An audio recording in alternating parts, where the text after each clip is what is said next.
गरीब भाई की अमीर बहन। किशोर और पिद्दी दो भाई बहन थे। पिद्दी बहुत खर्चीले स्वभाव की थी। वो जितना कमाती अपने ऐशो आराम में पैसे उड़ा दिया करती। लेकिन किशोर समझदार था, घर को साथ लेकर चलना जानता था। अपनी बहन के जितना कमाता तो नहीं था, लेकिन फिर भी वो किसी तरह घर का खर्च चला लेता था। एक दिन पिद्दी किशोर से कहती है, किशोर, तुम थोड़ा ज्यादा क्यों नहीं कमाते? मेरे दोस्त रोज मेरा मजाक उड़ाते हैं। अरे बहन, मैं कोशिश तो कर रहा हूँ। अच्छा सुनो, अगले महीने रक्षाबंधन है, मुझे सोने का हार चाहिए, इससे कम कुछ भी ना लूंगी। अरे दिला दूंगा बहन। किशोर को पूरी रात नींद नहीं आती। उसके दिमाग में बस ये चल रहा था कि उसकी माली हालत इतनी बिगड़ चुकी है, अब वो सोने का हार कहाँ से लाएगा। अगले दिन किशोर सुबह सुबह घर से ये बोलकर निकल गया कि पिद्दी, मैं गांव से बाहर जा रहा हूँ, कुछ दिन घर नहीं आऊंगा। किशोर ने अपने काम के साथ साथ फेरी में कपड़े बेचने भी शुरू कर दिए, जिससे वो ज्यादा से ज्यादा पैसे कमा सके। रात में वो एक बिल्डिंग की चौकीदारी भी करने लगा। अपने काम से थोड़ा बहुत समय निकालकर बस कुछ घंटे की नींद ले पाता था। और कब वो कुछ दिन एक महीने में बदल गए और रक्षाबंधन भी आ गया, पता ही नहीं चला। लेकिन किशोर अभी तक घर वापस नहीं लौटा। जहां वो काम करता था, पिद्दी के नाम का गुल्लक रखा हुआ था। किशोर ने उस गुल्लक को फोड़ा और सारे पैसे इकट्ठा करके एक सोने का हार खरीद लिया। घर में पिद्दी किशोर का इंतजार कर रही थी। तभी किशोर आता है। कहाँ चले गए थे? 4 दिन का कहा था और 1 महीने से पता नहीं कहाँ गायब हो गए थे। मैंने बस एक हार मांगा था और तुमने तो घर ही छोड़ दिया। अरे मुझे थोड़ा काम मिल गया था। कुछ नहीं, सब समझती हूँ, बहाने थे तुम्हारे। अपनी बहन के लिए इतना भी नहीं कर सकते, कैसे भाई हो? चलो यहाँ बैठो, राखी बांधती हूँ। पिद्दी ने किशोर को राखी बांधी। वैसे ही किशोर ने अपनी बहन के हाथ में सोने का हार रख दिया। उसकी खुशी का कोई ठिकाना नहीं था। वो मिठाई खिलाए बिना ही नेकलेस लेकर चली गई और शीशे के सामने अपने गले में हार रखकर देखने लगी। किशोर ने लड्डू उठाया और खुद ही खा लिया। ऐसे कई साल गुजर गए। एक दिन पिद्दी की नौकरी छूट गई। अब वो पूरी तरह किशोर पर डिपेंड हो गई थी। आए दिन किशोर को अपने महंगे महंगे शौक गिनाकर उससे पैसे मांगा करती थी। किशोर, कुछ पैसे देना, मुझे पार्लर जाना है। किशोर बिना कुछ बोले उसे पैसे दे देता। ये क्या, 500? अरे इतने में तो मुझे पार्लर में एंट्री मिलेगी बस। अच्छा, देता हूँ ना ज्यादा। अरे कैसे भाई हो, अपनी बहन के लिए इतना भी नहीं कर सकते। किशोर ने जेब से 2000 का नोट निकाला और उसे दे दिया। किशोर गरीबी में रह लेता था, लेकिन अपनी बहन को कभी कोई कमी नहीं होने देता था। बेटा, पिद्दी तुम्हारी बहन है, उसे कभी किसी चीज की कमी मत होने देना और उसका ध्यान रखना, क्योंकि भाई का फर्ज होता है अपनी बहन का ध्यान रखना। किशोर ने माँ की कही ये बात हमेशा के लिए याद कर ली थी। शायद माँ की इसी बात की वजह से किशोर पिद्दी की हर जिद पूरी करता चला आ रहा था। किशोर, आज मैं अपने दोस्तों के साथ पार्टी करने जा रही हूँ, मुझे कुछ पैसे दो ना। किशोर पिद्दी को समझाता है, लेकिन पिद्दी नाराज होकर चली गई और अपने कमरे में सुबक सुबक कर रोने लगी। किशोर अपनी जेब से कुछ पैसे निकालता है और पिद्दी को दे देता है।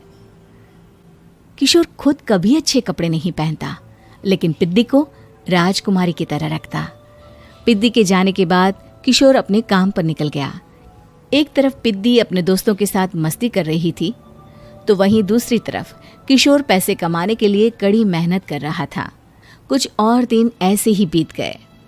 एक दिन पिद्दी एक लड़के को लेकर घर आई और उसे किशोर से मिलवाया। किशोर, मुझे इस लड़के से शादी करनी है, लेकिन इनके मम्मी पापा बोल रहे हैं कि उनको दहेज में एक कार चाहिए, तभी वो मेरा और पंकज का रिश्ता कबूल करेंगे। लेकिन बहन, कार खरीदना कोई सब्जी खरीदने के बराबर तो नहीं है। अरे कैसे भाई हो तुम, अपनी बहन के लिए इतना नहीं कर सकते? देखो, मैं ज्यादा इंतजार नहीं कर सकती, तुम्हें 1 साल में मेरे लिए कार खरीदनी ही होगी।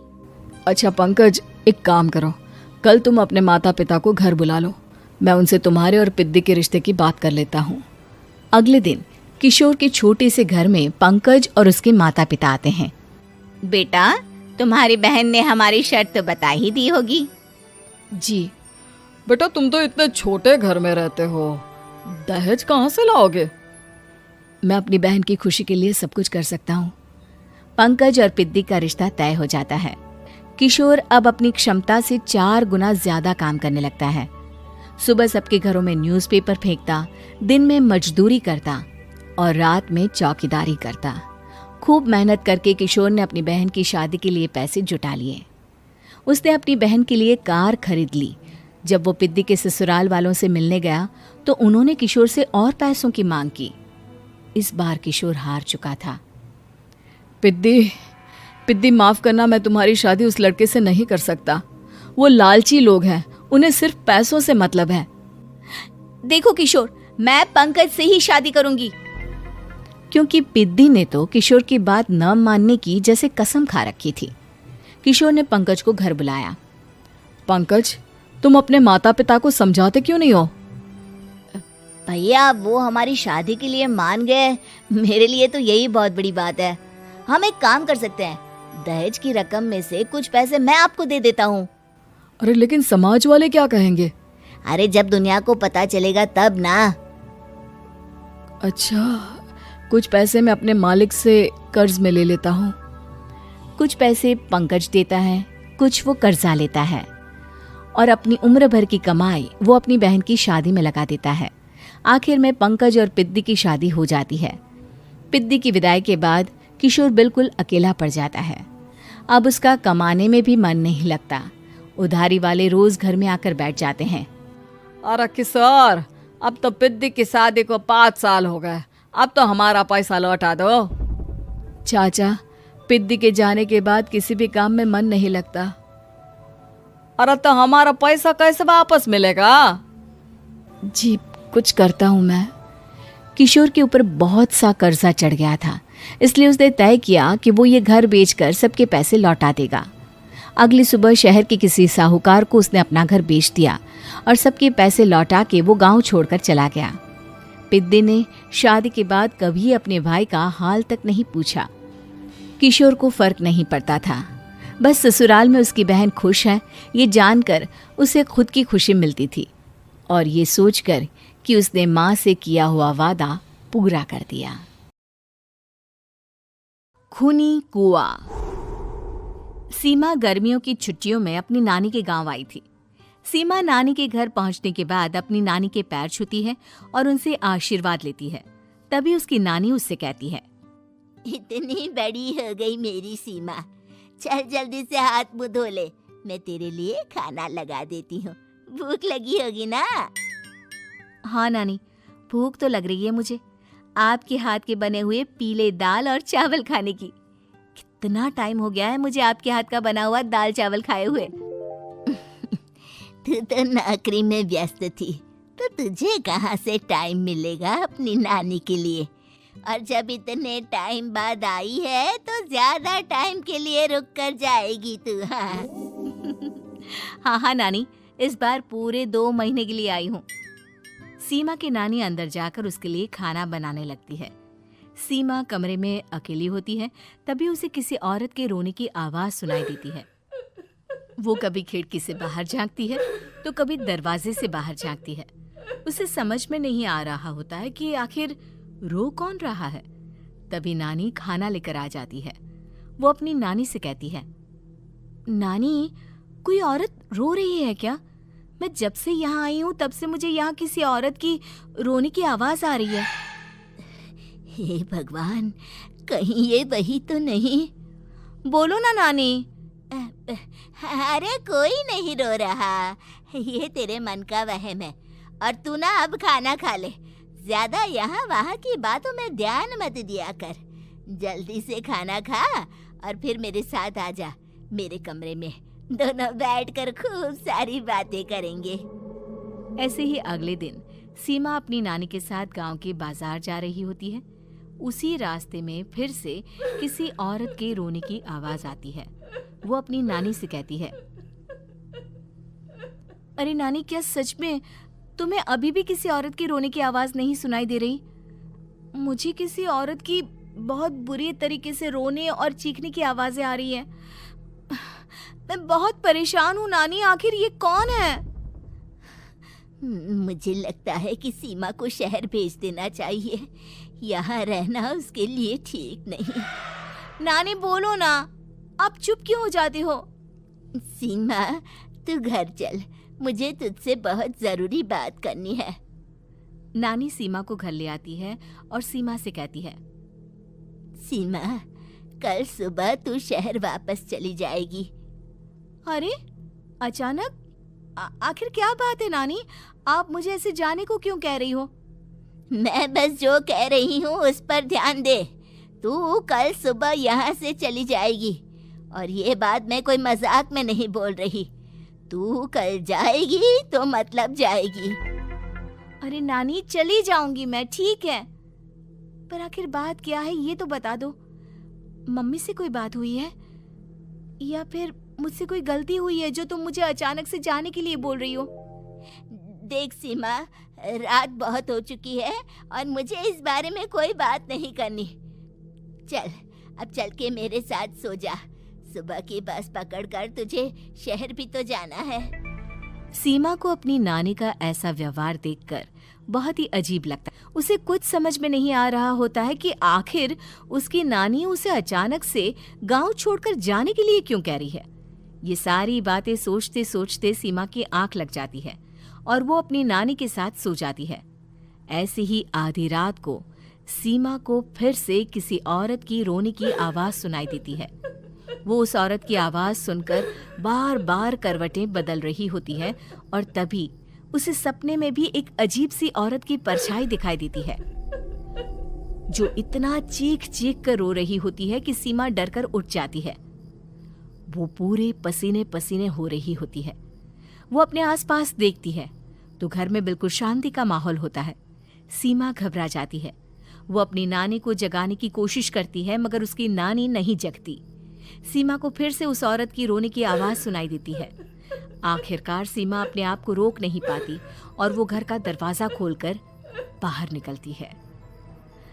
आखिर ये माजरा क्या है? आज तो मैं पता करके रहूंगी। अब आवाज का पीछा करते हुए सीमा आधी रात को गांव के चौपाल के पास बने कुएं के पास पहुंच जाती है, जहां कुएं की चारों ओर बेड़ियां लगी होती हैं।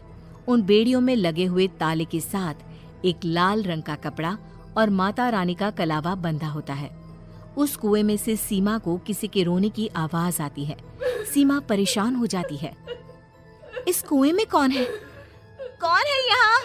सुनो, कौन है? कौन रो रहा है? वो चिल्ला चिल्ला कर पूछती है और साथ ही लोगों को जगाने की कोशिश करती है, मगर किसी को भी उसकी आवाज सुनाई नहीं देती। अब सीमा खुद उस कुएं के पास की बेड़ियों और तालों को खोलने की कोशिश करती है और किसी तरह कुछ देर की मशक्कत के बाद सीमा उसको खोल भी देती है। और जैसे ही वो कुआं खोलकर उसके अंदर झांकती है, सीमा उस कुएं में गिर जाती है। इतने में उसकी नानी की नींद भी खुल जाती है और सीमा को पास ना देखकर नानी परेशान हो जाती है। नानी घबराकर पूरे घर में उसे ढूंढने की कोशिश करती है, जिसके बाद उसकी नानी और सभी लोग उस खूनी कुएं के पास जाते हैं और सीमा की नानी कुएं के पास खड़ी होती है। सभी गांव वालों और सीमा की नानी को सीमा के चिल्लाने की आवाज आती है, बचाओ, कोई मुझे बचाओ। मेरी बच्ची, हम आ गए, हम तुझे बचा लेंगे। नानी, मुझे यहाँ बहुत डर लग रहा है। यहाँ इंसान की कटी हुई मुंडिया, हाथ, पैर और कंकाल है और खून भी है। नानी, मुझे डर लग रहा है। आप सब मेरी मदद कीजिए, नहीं तो ये खूनी कुआं मेरी बच्ची को भी खा जाएगा। अरे मुझे तो ये समझ में नहीं आ रहा कि आखिर इस खूनी कुएं को खोला किसने। सालों पहले इसको इतनी मुश्किलों के बाद तांत्रिक बाबा ने बंद किया था। अरे पूरा गांव खूनी कुएं के बारे में अच्छे से जानता है, तो कोई भी जानबूझकर तो ऐसा करेगा नहीं। मतलब किसी ने अनजाने में इसे खोल दिया है भैया। सीमा को इस बारे में मालूम नहीं था और जब से वो यहाँ आई थी तभी से उसे किसी औरत के रोने की आवाज़ें भी सुनाई दे रही थी। कहीं सीमा ने ही तो उसे नहीं खोला। अगर ऐसा है तो फिर सीमा का बचना बहुत मुश्किल है। वहीं कुएं के अंदर सीमा रोते हुए बैठी होती है कि उसे आवाज सुनाई देती है जो कुएं के बाहर खड़े गांव वालों में से किसी को सुनाई नहीं देता। आज सालों के बाद मुझे ताजा खून मिलेगा।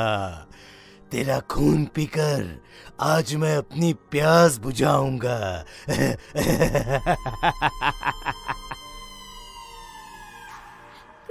कौन है? मत मारो प्लीज, मुझे जाने दो प्लीज। मैंने किसी का क्या बिगाड़ा है? वो तुझे मरने के बाद पता चल ही जाएगा। जितने में गांव वाले और सीमा की नानी कुछ सोच पाते उतने में उन्हें सीमा के चिल्लाने की आवाज आती है और अगले ही पल सब शांत हो जाता है। क्या हुआ?